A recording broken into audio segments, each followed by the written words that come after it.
Hi everyone, today I'm tackling the grass border, which is this large border behind me here. Now I call it the grass border, it's loosely the grass border because it has a lot of grasses in it, but it's got loads of other stuff too. It's got some really nice shrubs, it's got a load of perennials. I also plant loads of dahlias in this border in the summer, and it's got a silver birch. And what I'm going to do is tidy it up. So I need to cut back the grasses, I need to prune a couple of things like the Spiraea and the cornus, dogwood, and just generally overhaul it a little bit, and then we're going to mulch it. If you're new to my channel, my name's Annette and this is Cottoverdi. Welcome. We garden here in South Buckinghamshire in the UK, which is equivalent to a zone 8A/9B. And welcome to my channel. We have a lovely walled garden here, and Richard, my husband, and I love to spend our weekends gardening and pottering around. I love growing flowers. I particularly love growing flowers from seed. I find that really exciting, and I'm a huge dahlia lover. I have quite a large collection and more coming this year, so do subscribe to my channel if you fancy following along. What I'm going to do today is show you what we've got in the border and the state everything's in now, and then as I start cutting things back and pruning them, I'll explain why I'm doing that and the best way to do it. Now it is the middle of March, I would say today actually. Yes, it is the middle of March, and so this is a perfect time, just the end of winter, just before we get to spring, to start, well, make sure in fact everything is in order before things start putting on a lot of growth in the spring. So for a little bit of context, this is a pergola we put in last year. This is the grass border. A lot of the grasses are around the other side, so they get afternoon sun. This is north up here. So this is sort of southwest facing on that side, and where I'm standing is northeast facing. It's just my little trolley with bits and pieces. And this is the bottom of the garden. So if you're wondering whereabouts we are sort of at the west of the garden at the moment. So for winter interest in this border, we've got a gorgeous Senecio here. I only grow it for this silvery grey foliage. I don't grow it for the yellow flowers, and I cut them off as soon as they start blooming. We also have quite a large patch of crocuses over here, and then this wonderful spark in the middle is a cornus or dogwood called Midwinter Fire, and I think it perfectly describes it because it's sort of multicoloured. We have the yellow at the base of all the branches, and then the tips of the branches are this lovely red colour, and you only get the really bright pinky red colour at the tips if you cut it back each year. So that's one of the jobs I'm going to be doing today. And then of course the other things that we've got for winter interest are all the grasses. Let's go around the other side and start tackling some of these jobs. So all my grasses are quite young at the moment, so they're much smaller than they will be eventually. I'll put the names and the height they're going to grow to up on the screen so you can see what they're eventually going to look like. But we only planted this border up recently. I think, was it last year? It may well have been last year.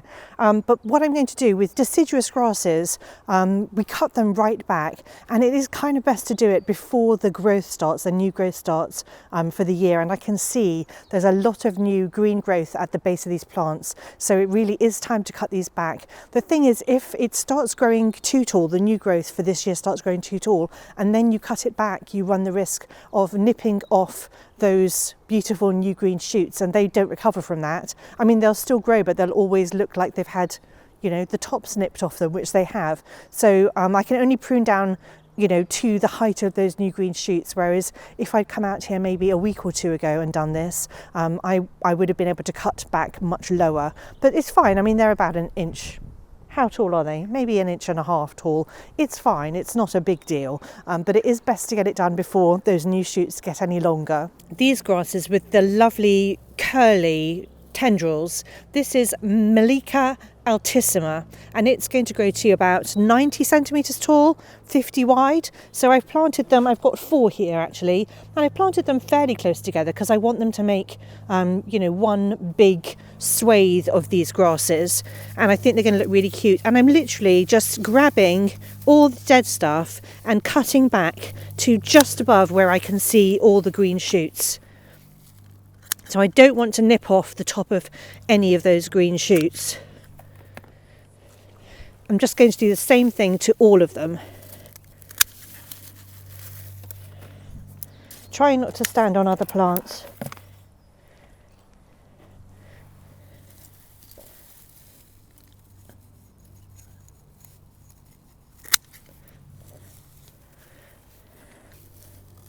And it's as simple as that with deciduous grasses. This is another deciduous grass here. This is a miscanthus called gracillimus, and it's going to grow to, well, about 1.2 metres. So this is as high as it's going to get, but it will get much bushier. So I haven't really got anything particular planted that close to it, because in a few years' time, hopefully, it'll be a lot bigger. Now with the evergreen grasses, you can just sort of comb through it like this and sort of yank out all the dead foliage and just tidy it up a bit.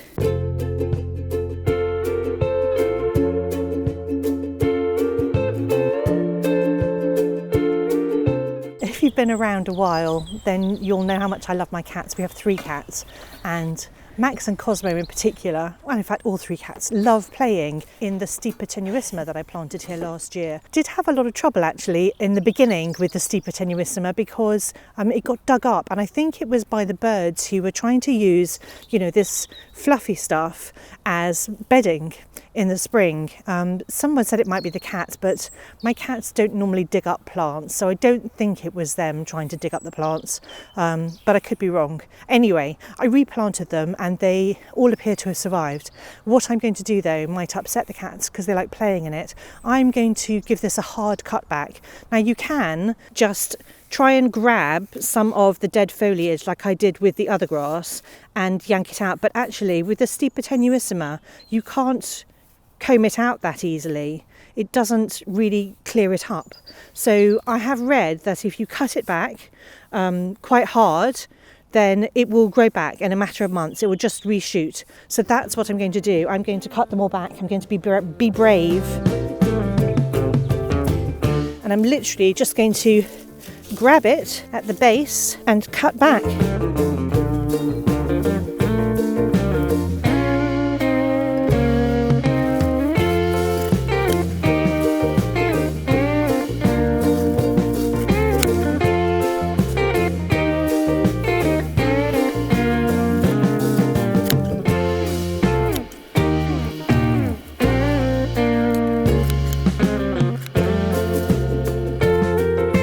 Found that quite hard to do actually. That was I'm quite sad about that, but it's done now, and I'm going to do that to all the rest of them here, and I have got a swathe in this area.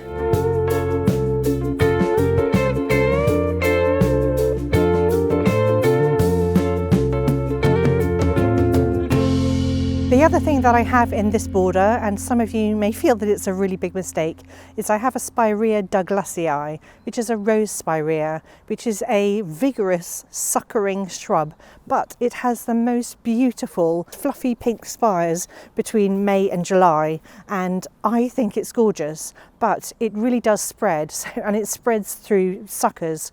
So do be careful if you choose to plant it somewhere where it's got room to spread. So it's going to eventually get, supposedly, to 2.5 meters high.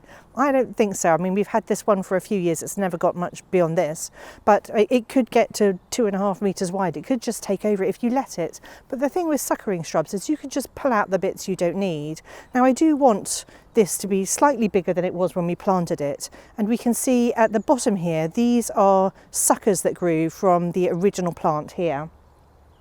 And I've allowed that to happen, but I don't want it to get much bigger than that. But what I'm going to do today is prune it. So the best time to prune it is in the spring, early spring, late winter, early spring, before it starts producing any leaf buds.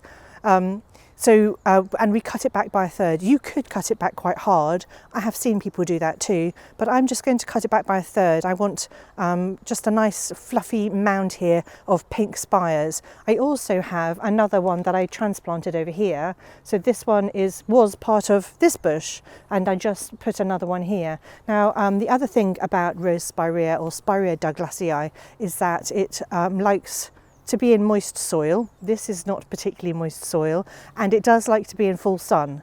Now this one's in full sun, but this one gets quite a lot of shade from the silver birch behind me. And it's doing fine, and in fact it's probably the thing that's stopping it spreading too much is that the soil in this border isn't particularly moist. It's a grass border, and also because it's in a little bit of shade, so it's maybe just not as vigorous as it wants to be, but that's fine by me. I still get the beautiful pink blooms that I'm after. This is actually the first year that I have pruned it, because in the past I've just deadheaded it, but I'm going to prune it by a third this year and see whether it produces even more flowers for me, which would be wonderful to have those for July, because we've got a wedding celebration in this garden in July. Try not to stand on my iris bulbs. So some of them are taller than me at the moment. I am 165, 1 meter 65. What is that? 5'6", something like that. So it's about the same height as me at the moment, and you can see that it had loads of wonderful spikes last year. But as I said, I can see lots of new growth, little buds swelling here, and I'm going to cut it back by a third, maybe just a little bit more than a third, between a third and a half, and cut back any crossing branches at the same time. And if you see any suckers that you don't want, now is the time to dig them up.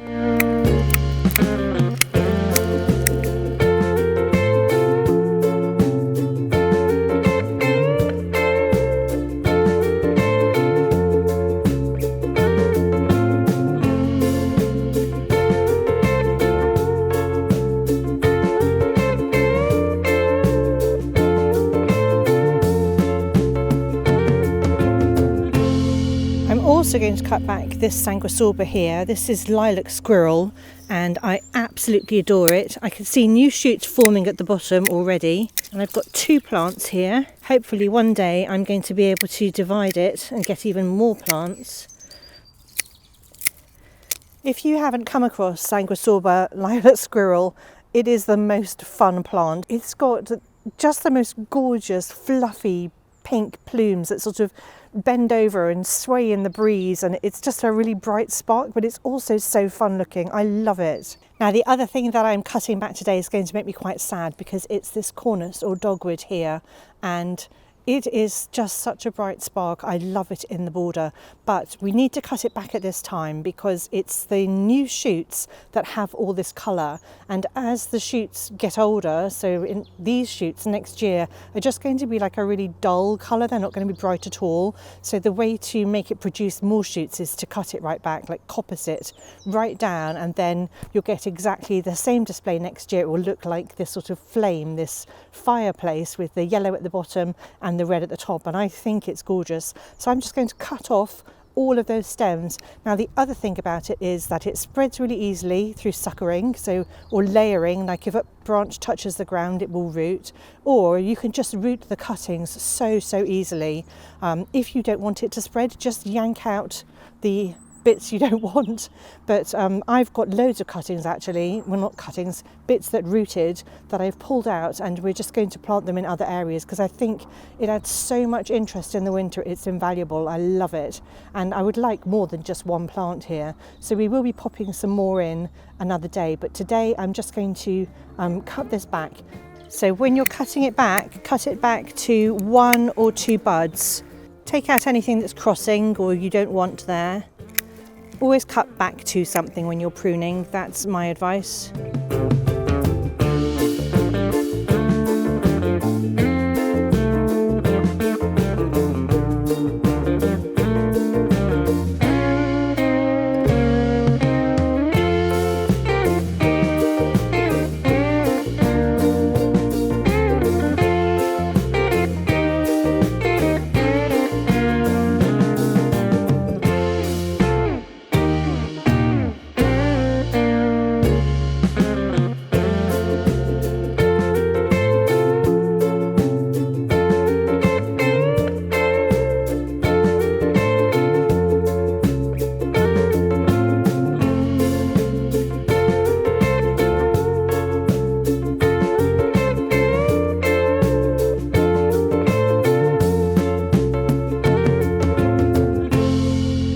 That's the dogwood chopped back. It looks a bit sad at the moment, but there'll soon be loads of stuff around it disguising how it looks, and then it will break into a lovely bright green leaf.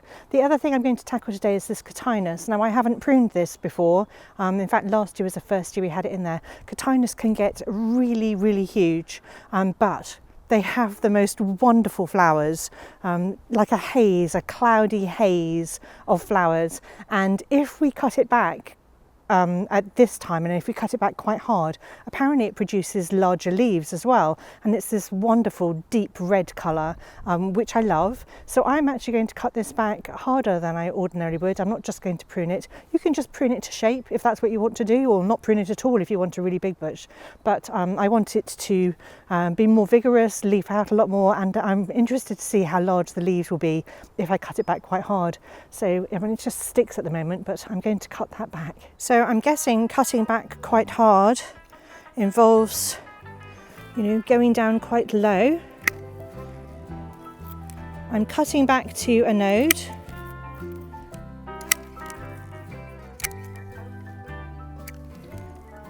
Pretty much what I did with the dogwood, but not as hard. I guess I'm being a bit of a coward. I don't want to go OTT with it.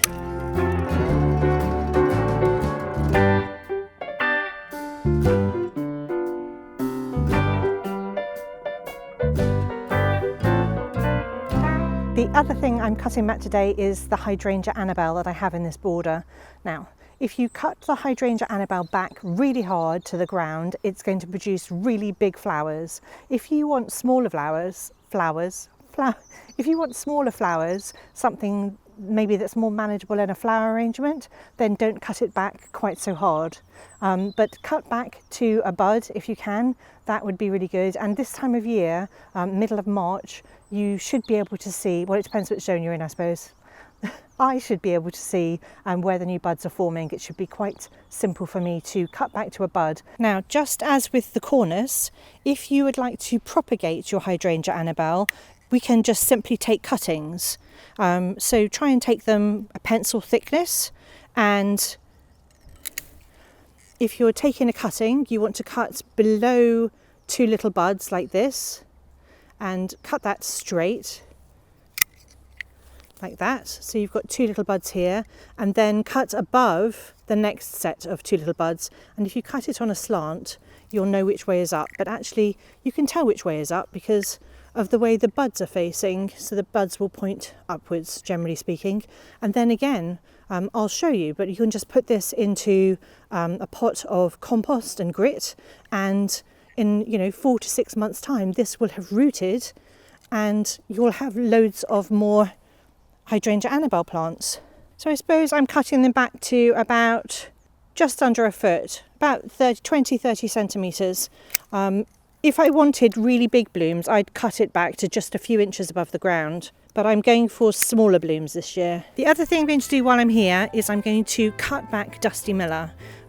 This Dusty Miller, in the winter, I think it just starts to look a little bit bedraggled, and if we cut it back, there's loads of fresh new growth at the bottom, and so in a month or two that will be glorious and fresh and looking wonderful. So I am going to cut this back, and I'm going to be quite ruthless and cut it back to where I can see those new shoots.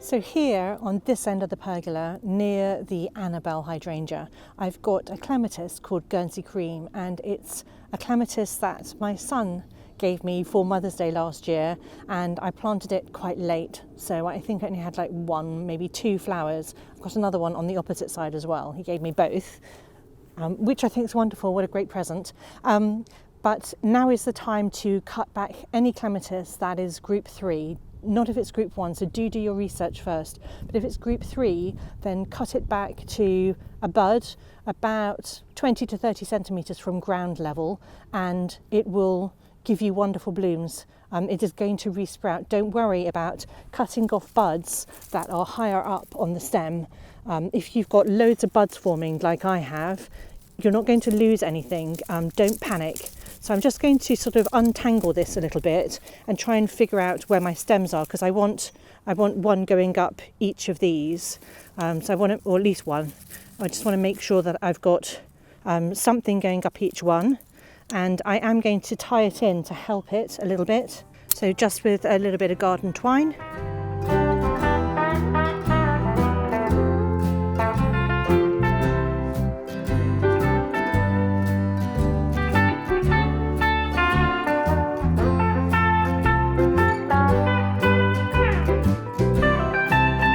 And then the other really good thing to do with Clematis is to give it a good mulch, firstly for the food, but also because Clematis really like to have their roots in the shade.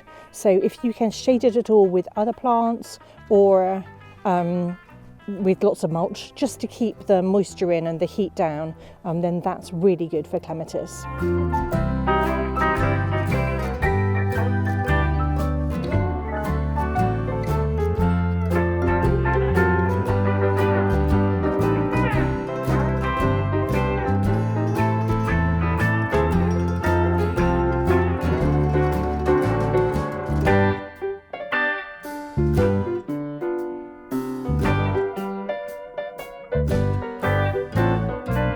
So I'm just going to show you quickly how to propagate the dogwood and the Hydrangea Annabelle from cuttings. You can actually do this with loads of plants, including roses, but I'm going to show you how I do this. So what we need is a very gritty compost. So I've sort of got 3 parts compost, 1 part grit. Or you can use vermiculite, or you can use perlite, or just anything that's going to help with drainage, because we don't want the cuttings to be sitting in like really wet compost. Then I'm going to start off with the Hydrangea Annabelle. This is the cutting that I took whilst we were out in the grass border, and you just push it into the compost like that. And you do want a cutting that's a substantial thickness, so sort of pencil thickness is ideal. So again, we cut below one of the leaf nodes and then we cut above another one. And in fact, what you can do is just sort of, to help with the root formation, is just scrape away some of the outside barky layer, and that's going to help with the formation of roots. And then just push it in the compost. Now you can use a rooting hormone if you want to. I don't tend to do that.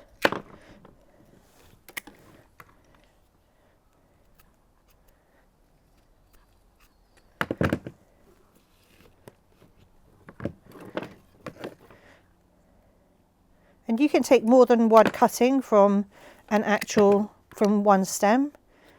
Don't have to limit it just to the bottom. And space them a good distance apart, because we don't want all the roots getting tangled up eventually. And don't expect miracles. These are not going to form roots in the next month. It's going to take a little while. And that's the Hydrangea Annabelle. Now I will water this in, and then I'm going to put it in my cold frame. Now we'll take the cuttings for the dogwood. And I'm going to do exactly the same thing. So I'm going to cut below a leaf node and then above another one. And I won't keep any of these side shoots. We don't want those. And you can scrape this one if you want to, but I don't find with dogwoods that it's necessary, because they just root really easily. And in all honesty, these aren't as thick as they should be. I would ordinarily have preferred them to be much more like pencil thickness than we've got here, but I'm not going to worry overly. I think they'll probably root anyway. And then the last one I'm doing is a dark red dogwood. I definitely don't have enough of this in my garden, and I would like some more. So again, exactly the same process. So as I said, I'm going to water these in, and then I'm going to put them in my cold frame. I'm not going to do anything else. I will sort of check on them in a few months' time, and the way to check on them is just to give, well, you can look on the bottom, see if there are any roots coming out, or you can give them a gentle tug. I mean, if they come out easily like this, then they obviously haven't rooted.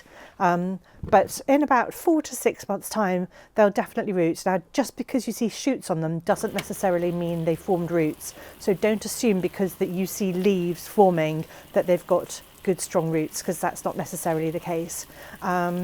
And the reason we place them around the outside of a plastic container is because that way they're not surrounded by too much moisture, because we don't want them to, you know, rot and go all soggy and mouldy. So placing them around the outside of a container is a good idea. And I do close the lid to the cold frames because I want to make sure they don't get too wet should we have downpours. And they're going to be absolutely fine in there for the next few months. Anyway, I am so happy because I've cut back everything I needed to cut back, and it's kind of been hanging over me. Richard's done a really good job of weeding, although I did see some ground elder, so we might have to tackle that. But we're now going to mulch the border.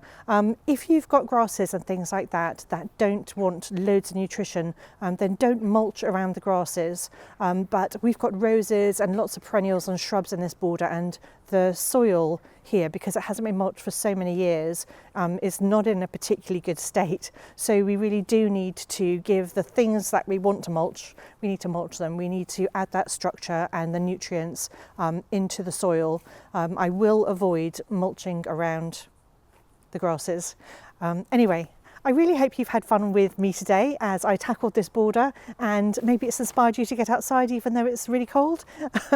We are supposed to get very hot temperatures this week though. I think it's going to hit 18 degrees, which is going to be hotter than, well, hot countries. Let's see if that happens. It will be wonderful if it does. I'm super excited. Anyway, thank you so much for watching, and I'll see you all next time.